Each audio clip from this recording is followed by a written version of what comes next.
If they can come up with a central bank digital currency and get everybody on it, then you're trapped.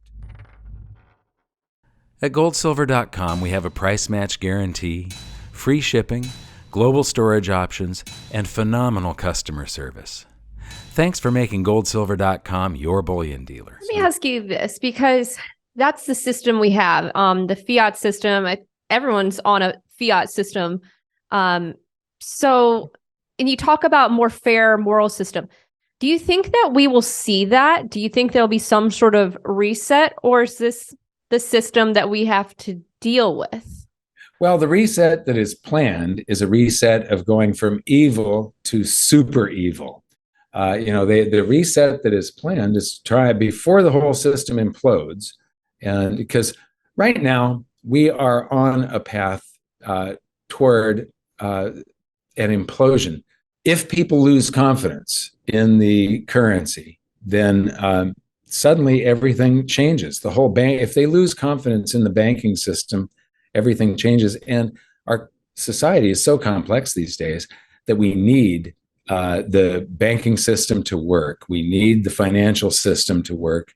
The reset that they're hoping for, the powers that be, is through central bank digital currencies and gaining complete control over the population. And once you're trapped in that, then as things get, the system requires that there be ever more currency being used to pay interest on the debt. We've got $93 trillion worth of debt, $20 trillion in existence. The reason that imbalance exists, and it couldn't exist if we were using money.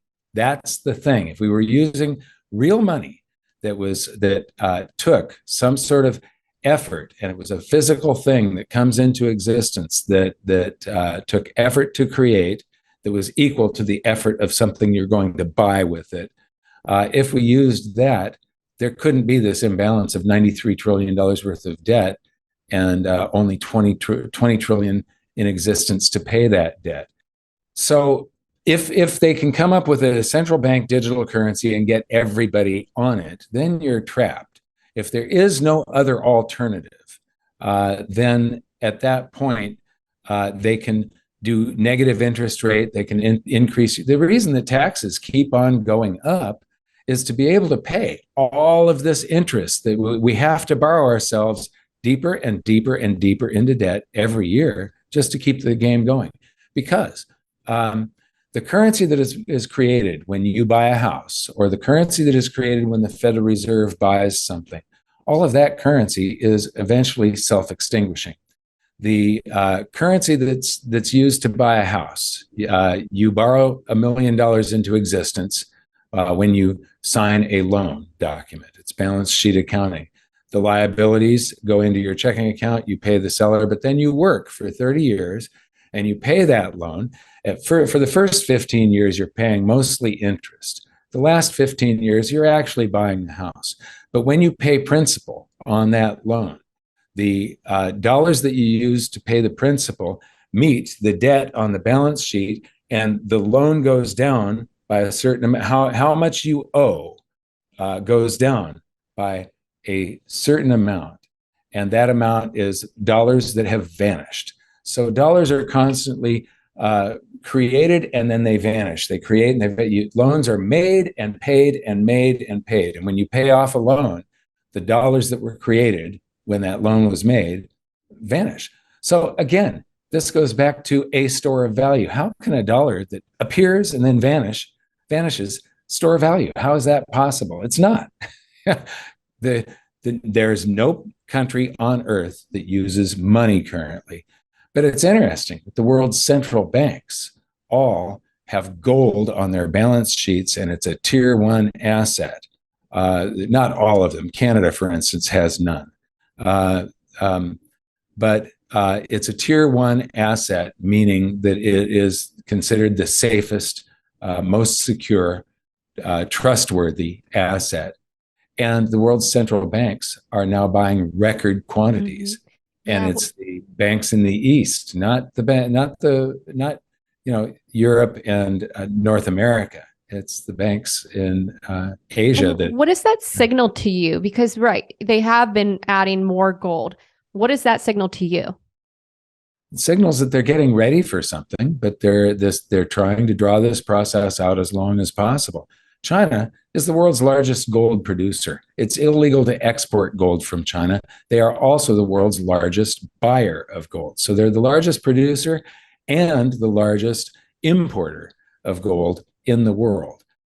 Why? Because they're getting ready for something. If the global monetary system starts to break down, and the world, I show in the book that the world, used to be connected by trade. All of the countries would experience recessions, within a few years of each other, and it was transmitted from one country to another through trade.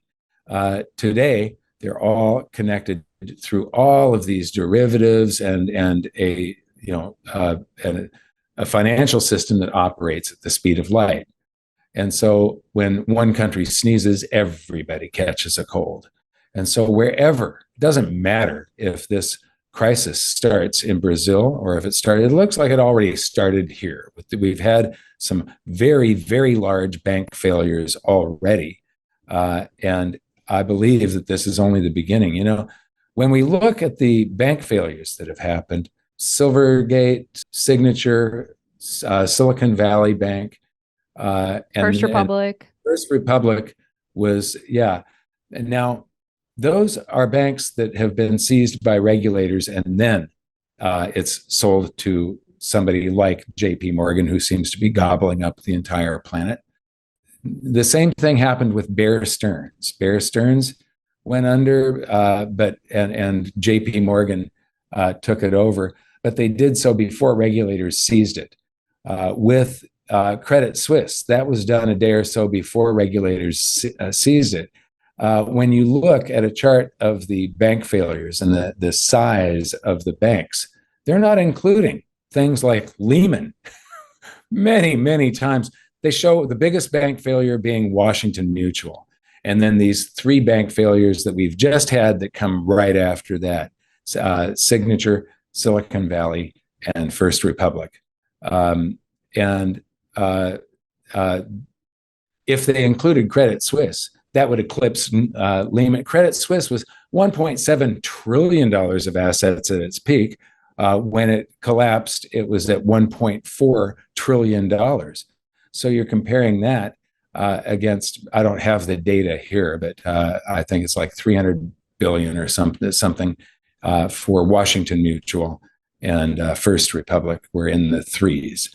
So you're talking about something that's many times larger. And so Lehman, and if you're a day away and a shotgun wedding is arranged by a government or a central bank, I would list that among the failures. That business no longer exists. It's been absorbed simply because it failed to do its job properly.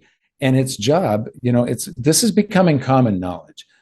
Senator John Kennedy, the current Senator John Kennedy, just said on a mainstream media news outlet that the banking system is basically a Ponzi scheme.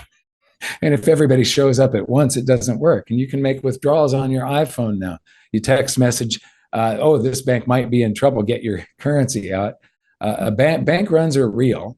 And it shows the fraudulent nature of the monetary system. That's one of the things that it reveals.